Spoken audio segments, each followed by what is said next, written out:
Hello guys, welcome to my channel where stories filled with revenge, moral lessons and love are told. Please don't forget to like this video, share it with your friends, and subscribe so you won't miss any of our powerful stories. I still remember that night as clearly as if it were burned into my memory. The hospital lights were harsh and unfeeling, and the smell of antiseptic clung to everything. My phone buzzed in my hand while I was sitting at my mother's bedside. Her frail fingers curled loosely around mine. She was fighting to breathe, and every beep from the monitor made my heart jolt. I thought the message would be from a cousin asking for updates, or maybe one of my aunts checking in. But when I saw Lila's name flash across the screen, I felt a flicker of relief until I opened the text. It was blunt, almost careless.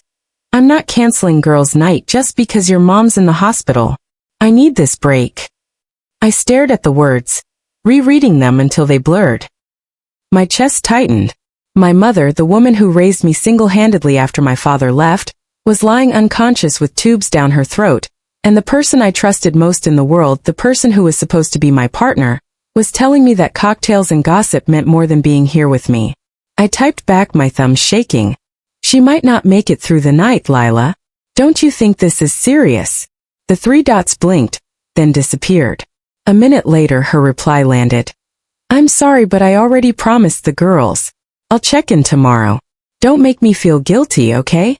Something in me broke at that moment. Not the kind of break that bleeds, but the kind that hardens. I didn't argue. I didn't beg. I simply turned the phone face down on the chair and held my mother's hand tighter. I knew deep inside that something between Lila and me had ended. The hours dragged. Machines hummed and the nurses padded quietly in and out. My mother stirred once, whispering my name, and I soothed her with trembling words. I tried to fight the bitterness that was clawing up my throat, but each time I remembered that text, it grew stronger. I thought about the times I had been there for Lila when she lost her job, when her father went through surgery, when her cat died and she cried into my chest. I had canceled plans, skipped work and rearranged my life for her. And now, when I needed her the most, she had chosen drinks and laughter over me. When dawn finally came, my body was stiff from the chair, but I didn't care. I stayed until the doctor came with cautious optimism that my mother's condition had stabilized for the day. Only then did I drag myself home for a shower and a change of clothes. The apartment felt emptier than usual. Lila's perfume still lingered in the living room, and her shoes were scattered at the doorway like she had dropped them carelessly before running off to her night of fun. My heart twisted, but then a strange calm settled over me. I made coffee, sat at the kitchen table and opened my laptop. My hands moved with a purpose I didn't know I had. If she had shown me how little my family mattered to her, I would show her how little space she had left in my life. I started by sending an email to a moving company I had quietly used once before when helping my cousin relocate. They were discreet, efficient, no questions asked. I scheduled them for that night. Then I logged into our joint bank account and reviewed every transaction. I remembered the dinners, the shopping sprees, the spa days and all the little luxuries I had let slide because I thought we were building a life together.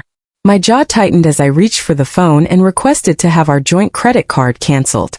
My name, my account, my rules. The next step was the apartment security system. We lived in a high-rise downtown, and every resident had a key fob. I contacted the building management and, with calm precision, requested Lila's fob be deactivated, citing security concerns. They didn't argue. By evening, I was back at the hospital with my mother, my mind replaying the decisions I had made like a quiet storm. Lila texted once, a photo of her and her friends clinking glasses with glittery captions. I didn't reply. That night, when I returned home, the moving truck was waiting. I walked the movers through the apartment, pointing out her clothes, her vanity table, her makeup kits, her endless shoes, and even the framed photos she had insisted on hanging of us at beach resorts and parties. I kept my mother's picture on the mantle, but every trace of Lila was boxed, sealed, and carried away into the cool night. When the last box was gone, I stood in the empty apartment, my chest heaving but my spirit oddly light. I paid the movers extra to drop everything off at a storage facility, and arranged for a month's rental in her name. Then I closed the door, locked it, and sat in silence. The next day, I drafted an email. It was brief, polite, and final. "Lila, your belongings are in storage. Here is the address and the code. The apartment is no longer your home. Do not contact me. I hit send and felt the weight shift. Later that evening, she called. I ignored it. She banged on the apartment door, her voice shrill and furious, echoing down the hallway. Open this door. What is going on? Her fists pounded until a neighbor yelled at her to keep quiet. I sat in the kitchen, sipping tea, calm as stone. The girl who had once been my lover, my companion, my supposed ally in life, was now nothing more than a stranger on the other side of a locked door. And that, I realized, was exactly where she belonged.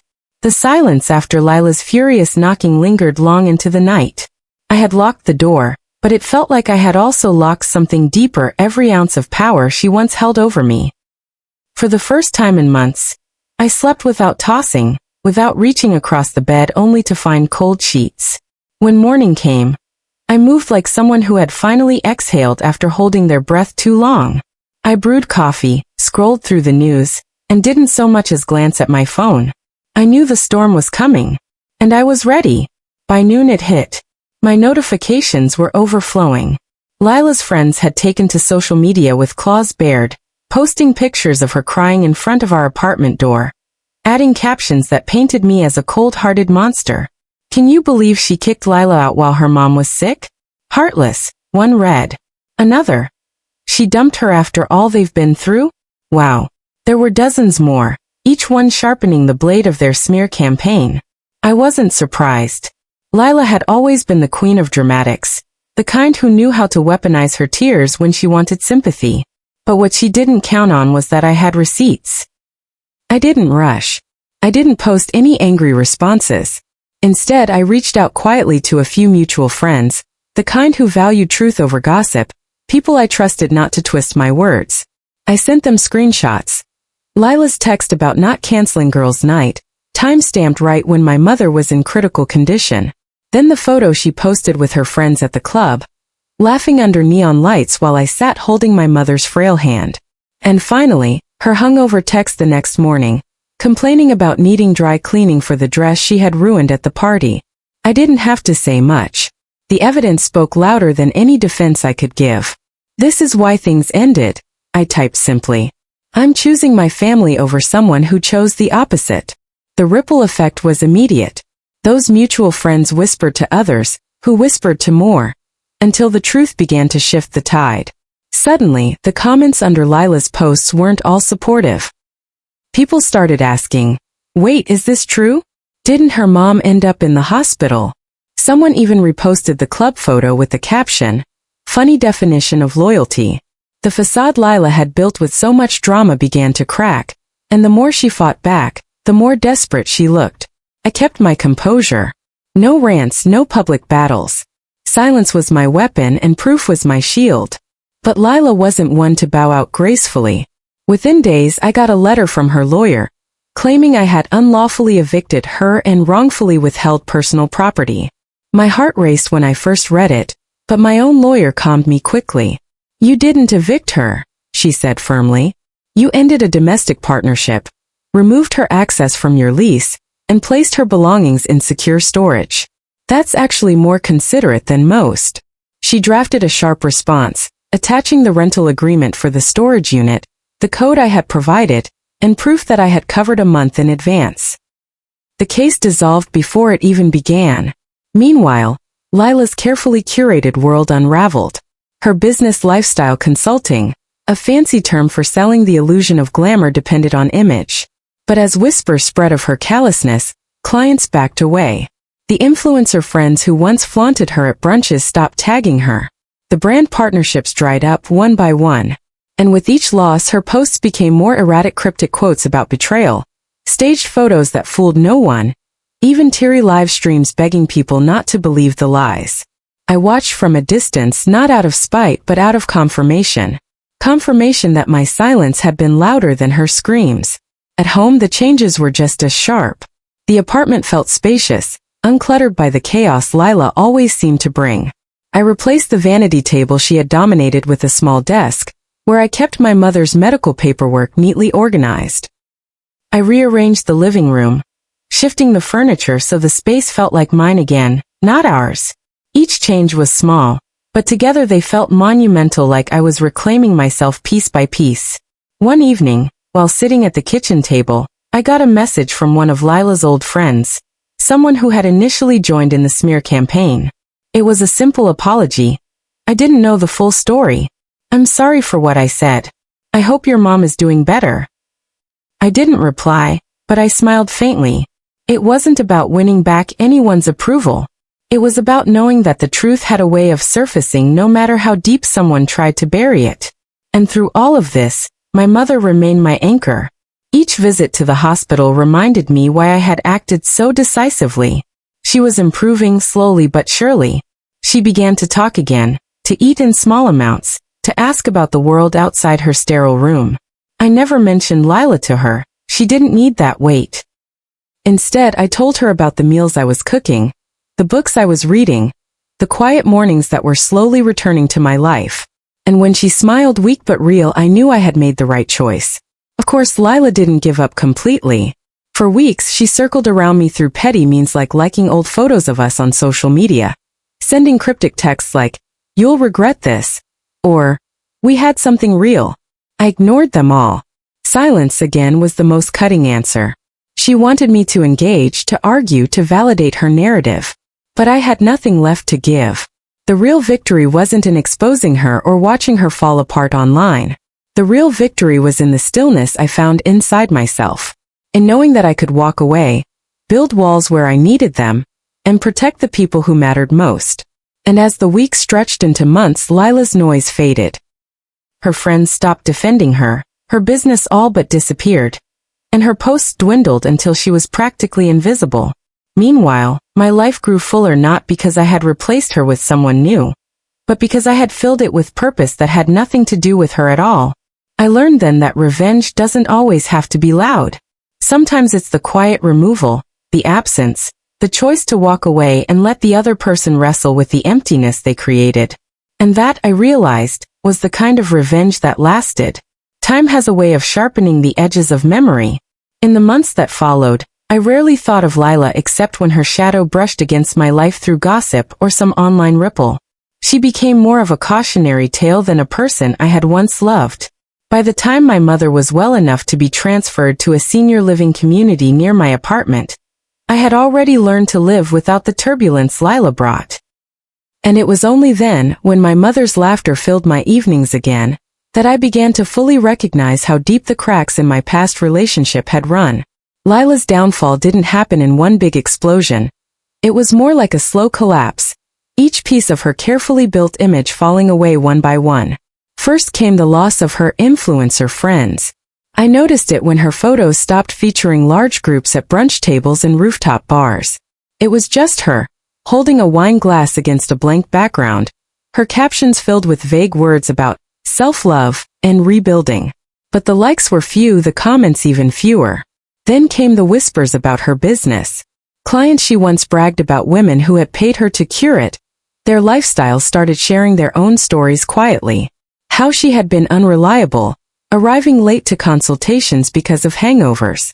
How she spent more time taking selfies than helping them organize their goals. How she never seemed to listen, only lectured. Without the sheen of popularity backing her, the complaints piled up until her consulting business practically vanished. She tried to reinvent herself, first as a wellness coach, then as a fashion reseller, but nothing stuck. Without her social circle to prop her up, she was just another woman posting desperate quotes into the void. And each time her attempts failed, I could sense the bitterness sharpening in her words. She reached out again once, months after our final contact. A long email, sprawling paragraphs that swung between begging for forgiveness and accusing me of ruining her life. She wrote about how lonely she was, how she had made a mistake, how she wanted one last chance. The final lines dripped venom. But maybe you'll get what's coming. No one leaves someone the way you left me and gets away with it. I didn't reply. I didn't even save the email. I pressed delete, and in that click I severed the last thread that bound us. The more she spiraled, the more peace I found. My mother and I began new routines. On weekends, I drove her to the park near her residence, where she would sit by the fountain and feed the pigeons. She loved watching the children run around, their laughter light and untamed. Sometimes she'd turn to me with a knowing smile and say, "I'm glad you didn't let someone like Lila darken your heart. You did the right thing." Those words, simple as they were, became my anchor. The irony is that I never wanted revenge for the sake of revenge. I didn't plot to ruin her business or destroy her friendships. All I did was step back, and in that absence, her world revealed itself for what it truly was. Shallow, unsustainable, built on fragile masks. Lila's greatest downfall was never me. It was herself. The last time I heard about her was through a mutual acquaintance who bumped into her at a cafe. They told me she looked thinner, worn out, dressed in clothes that no longer screamed luxury but survival. She had been working part-time retail, still trying to piece together some semblance of her old life. There was no sparkle, no entourage, no cameras flashing for attention. Just a quiet woman sipping coffee alone. I didn't feel triumphant. I didn't gloat. I simply felt released. As if her decline was proof that walking away had been the greatest act of self-preservation I could have chosen. Meanwhile, my own life flourished in ways I hadn't expected. I threw myself into work, took on projects that challenged me, and found friendships that were rooted in authenticity, not appearance. I started running in the mornings, a habit that cleared my head and gave me strength. Even my apartment felt alive again, no longer weighed down by the constant chaos of Lila's clutter. And through it all, my mother remained at the center of my world. Every improvement in her health, every smile she gave me, every small step she took toward recovery reminded me that the sacrifices, the pain, the decisions, they had all been worth it. In the end, Lila taught me something she never intended to. That not everyone who claims to love you is capable of standing beside you when life gets heavy. Some people are only there for the shine, not the storm.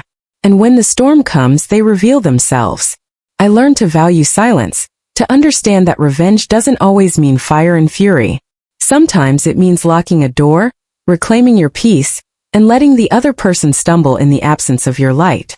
So when I sit with my mother on quiet afternoons, sipping tea and watching the sun dip below the skyline, I feel no bitterness left in me. Only gratitude for the lessons, for the strength, for the reminder that love is not measured by words but by presence, and that anyone who chooses otherwise has no place in my life. And to you listening to this story now, I want you to remember this. You are allowed to cut off what poisons your peace. You are allowed to protect the people who matter most. And sometimes the greatest revenge is not in fighting, but in walking away and never looking back. Moral lesson. Life has a way of revealing who truly belongs beside us. Through my journey with Lila, I learned that betrayal doesn't always announce itself with loud arguments or obvious cruelty. It often shows up in the moments we need someone the most, when their absence cuts deeper than words. Lila chose her comfort over my pain, her image over my reality. And in doing so, she wrote herself out of my life. Revenge, I discovered, doesn't have to be destructive. It doesn't have to be filled with noise or fire. Sometimes, it's as quiet as reclaiming your keys, as simple as refusing to answer a knock, as steady as choosing your own peace. By walking away and letting her world collapse under its own weight, I found the closure I needed. To anyone listening, remember this. Protect your peace, guard your love, and never let someone convince you that their neglect is acceptable. Your life is too valuable to be wasted on people who only show up when it's convenient. Choose yourself, choose the ones who truly matter, and let everything else fall away. Please don't forget to like this video, subscribe to the channel, share it with your friends, and drop a comment about the lesson you've learned.